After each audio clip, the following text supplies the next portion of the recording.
Kaze mwese muri kino kiganiro cyo gusangira ijambo ry'Imana amajenda ari bashikiriza nkaba nitwa Confiance Vyizigiro.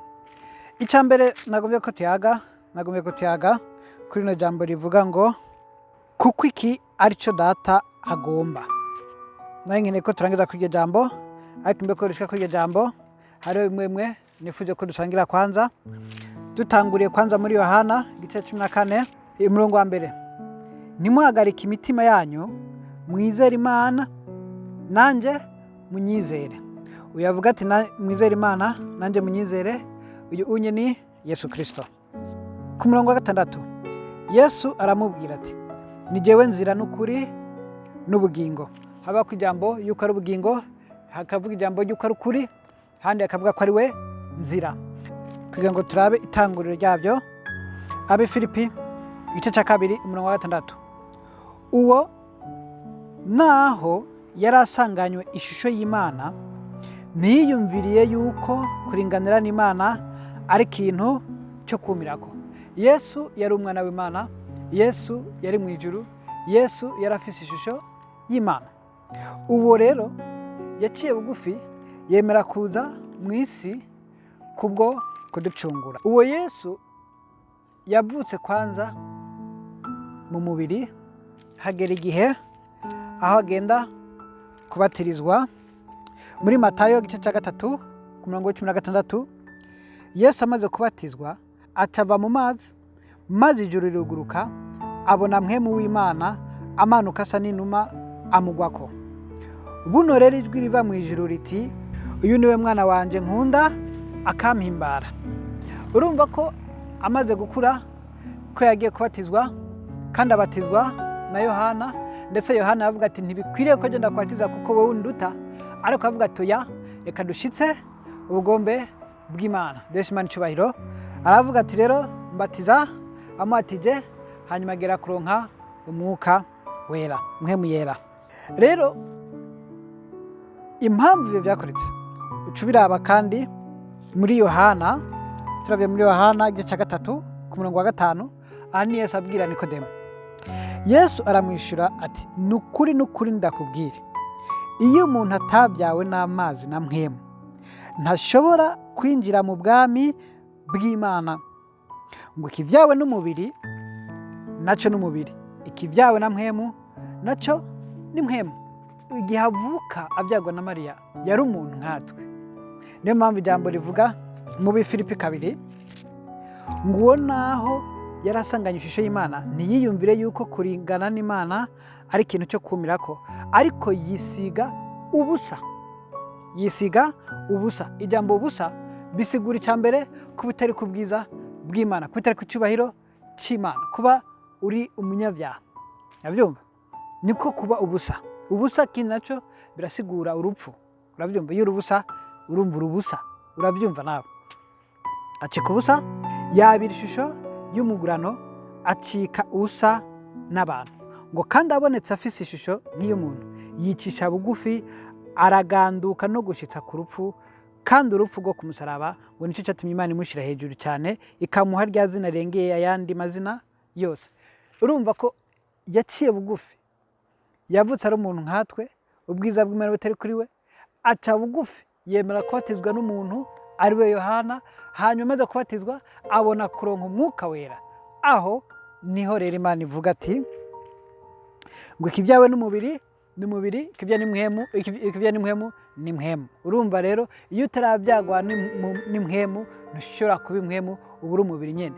Ngo ikivya n'umubiri n'umubiri, ikivya n'impwemu ni mpwemu. Igihe yabyagwa na Mariya yari umubiri, mugabo igihe yavyawe mu kubatizwa n'umwuka wera yabaye umwana w'Imana. Kuko niho mpwemu yaramuza ko agira ubwiza bw'Imana. Niyo yatanzwe n'umurimo w'ibikorwa by'Imana. Niyo mpwemu yera atanga kumurongora umugaragwa kugira ngo akomezwe, kugira ngo ashobore gukora umurimo w'Imana. Kibyara n'umubiri, kibyara n'umuhemu ni mpwemu. Niyo mpamvu umuntu ataza kubyagwa n'amazi, akabyagwa n'umuhemu kugira ngo ashobore kubona kwinjira mu bwami bw'Imana. Kuko niko yabisobanuye, niko yabivuze, kandi ko nanjye nubwo yabiciyemwo abishinga nk'intahe kugira ngo tubyigireho tubonereho. Tugarutse kuri rya jambo, ntimuhagarike imitima yanyu, mwizere Imana nanjye munyizere. Muhira kwa data hari amazu menshi, iyo aba atariyo mba ndabibabwiye, kuko ngiye kubategurira ahanyu. Turimo aramubwira ati mugenzi, ntituzi yuja, dushobora dute kumenya inzira?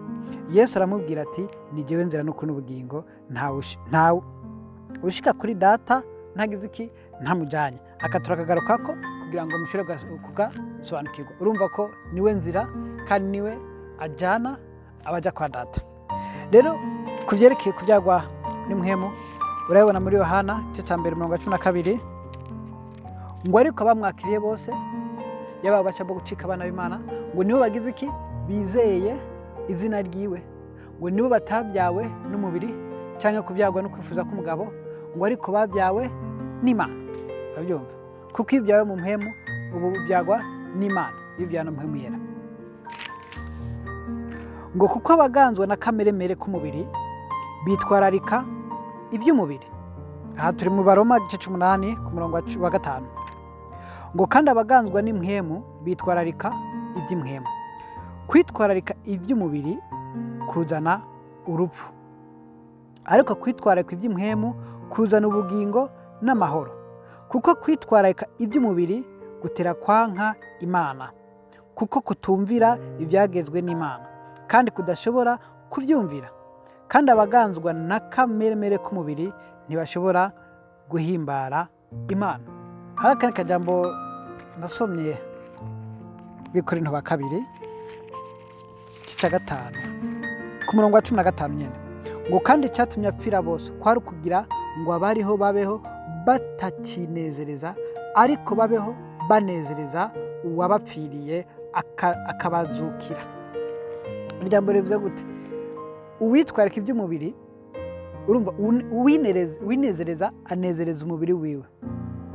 Akwitwarika iby'impwemu ntiyinezereza, ariko anezereza Imana, kuko ibyo akora ni iby'amabwirizwa, ni iby'ibyagezwe by'Imana, ari byo bivuga ukurekana n'ibyaha, ariko umuntu akagendera mu kugororoka.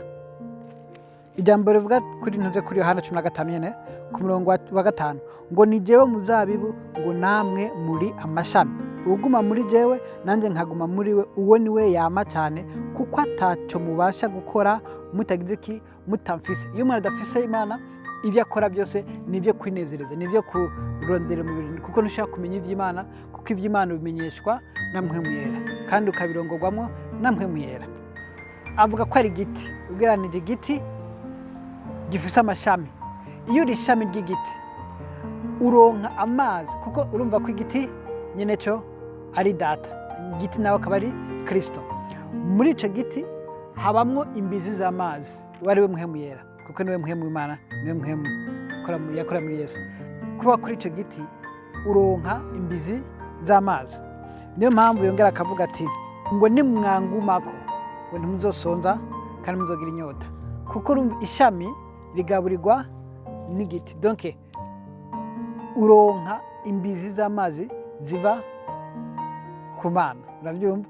Mu gihe uronka imbizi ziva ku Mana, imbuto wama ni imbuto z'ubumana, ntabwo ari imbuto z'ibyo kunezereza imibiri, mugabo zari imbuto z'iby'ubumana. Bisigura ijambo ry'Imana, ijambo gushingira intahe Imana, imbuto zituma abandi bashobora kwakira ubwo bugingo, bikabatera kwizera. Niyo mpamvu ku murongo wa 3 avuga ati ngo n'ubu mwebwe mumaze kwezwa kubw'ijambo nababwiye. Ubanza kubwirwa ijambo, hanyuma gutera kwizera, ukaca wihana, ukaca ubatizwa, hanyuma ukabatizwa na mpwemu yera, ukahabwa mpwemu yera. Muri icyo gihe ukaba ubyawe ubugira kabiri. turabe rero ku cyerekeye icyaha. Abaroma igice cya 5:17 ngo kuko igicumuro cy'umwe cyatumye urupfu rushigwa ku ngoma n'umwe. Bivuze iki? Kuko Adamu yariye kuri cya cyamwa cyateza urupfu, urumva yakoze icyaha. Icyo cyaha kigira iki? Kizana urupfu. Urabibona ndetse no ku murongo wa 12 kizana urupfu. Urwo rupfu rushigwa ku ngoma. Donc rumaze gushigwa ku ngoma, urumva urupfu rushira icyaha ku ngoma.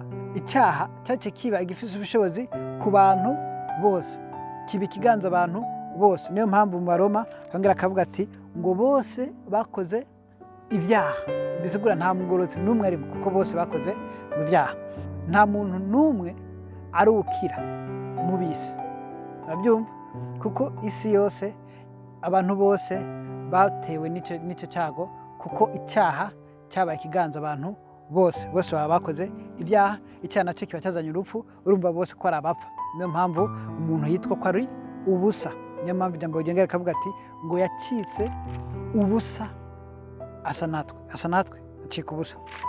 Ku bw'icyo giti kimwe, icyo cyamwa cyatumye bose baba abanyabyaha, bose baba bapfa, niko n'Imana ashyizeho icyo kindi giti ari we Kristo, kugira ngo abarya ku mbuto ziwe ariryo jambo baronke ukwizera, uko kwizera gutume bitwa abagororotsi.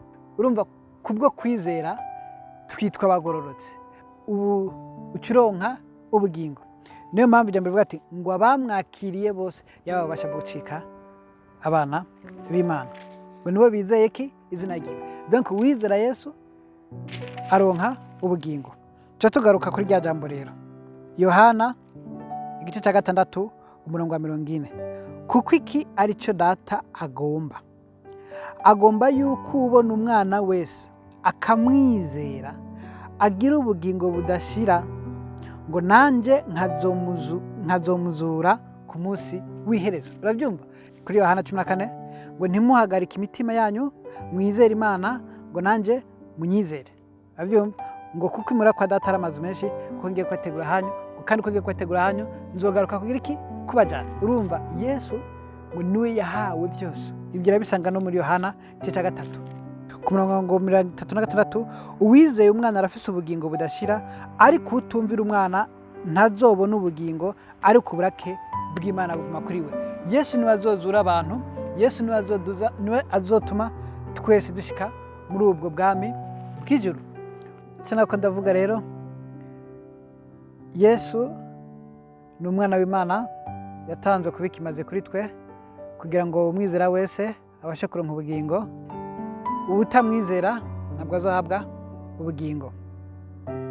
Uwo mwizera ahabwa ubugingo, ngo ariko utamwizera ngo aramaze gutsindwa n'urubanza, kuko bose bakoze ibyaha, kandi abanyabyaha bose baganzwa n'urupfu. Kuko urupfu ari we Satani, niwe mwami w'abisi, kandi ubwiwe Satani na nyine azopfana n'abandi, kuko bose bari munsi y'ubutegetsi bw'urupfu.